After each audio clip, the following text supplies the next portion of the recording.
نعم نصلي على رسول الكريم. أما بعد فأعوذ بالله من الشيطان اللعين الرجيم. بسم الله الرحمن الرحيم. إنا نزلنا وإنه لحافظون. الله تعالی په قرآن پاک کې وایي چې دا قرآن ما نازل کړی دی او زه به د حفاظت کوم. نو قرآن چې کوم دی نو څوک هېڅ چې کوم دی په قرآن الحمدلله سم نشي کولی، ځکه چې قرآن د دنیا په ګوټ ګوټ کې رسېدلی دی. او اوس تاسو په دې حج کې وکتل چې یو پادري سره د 1 لاک خپلو مریدانو چې کوم دی مسلمان شو او حج خانه کعبې ته هم لاړو. نو د قرآن او د مسلمانانو دومره برکت دی.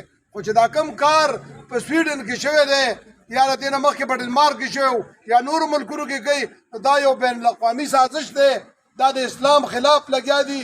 دا د مسلمانانو جذبات چې کوم دی روچتوي د دې لپاره کوي چې دا په دې ملک او په دې وطن کې او په دې دنیا کې یو بله خانه جنګي او دا شی شروع شي.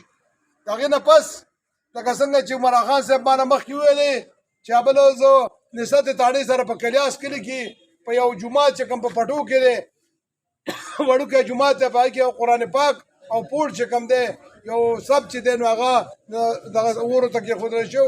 د هغې پولیس وړې ده، پولیس والا زموږ د 400 ډي پي او صاحب او ډي اس پي هغوی دا واده کړی چې په 2 ورځو کې به موږ دا کسان ګرفتاروو.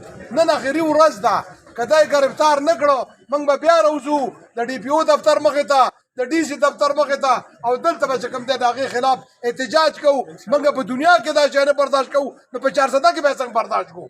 بالکل یې نه برداشت کوو. او موږ چې دی دا سازش چې دی نو بې نقاب کوو. او دا ګورو چې دا خلک څنګه ځکه چې دې نه مخکې په تنګي علاقه کې په مندړه کې داسې واقعه شوې وه په باړیبند کې. تاسو وکتل چې د دې علاقې خلک راووتل یو تاړه او 2 چوکۍ چې کوم دی وسېځلې او په هغې کې خلکو باندې 780 او نور دفعې ولګېدې، 300 کسان او هغې دپاره موږ ټولو قرباني ورکړې. زه دا وایم چې د قرآن پاک نه د رسول الله صلی الله علیه وسلم د شان نه بله غټه خبره نشته چې موږ په دې احتجاج ونه کړو، چې په دې غیرت ونه کړو، نو موږ به ایمان څنګه تېروو؟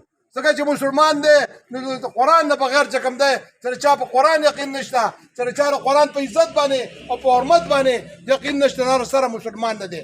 دغسې څوک رسول الله صلی الله علیه وسلم خاتم النبیین نه ګڼي او څوک د رسول الله صلی الله علیه وسلم په شان کې چا ګستاخي وکړه او دا چې برداشت کړو دا سره مسلمان نه دی.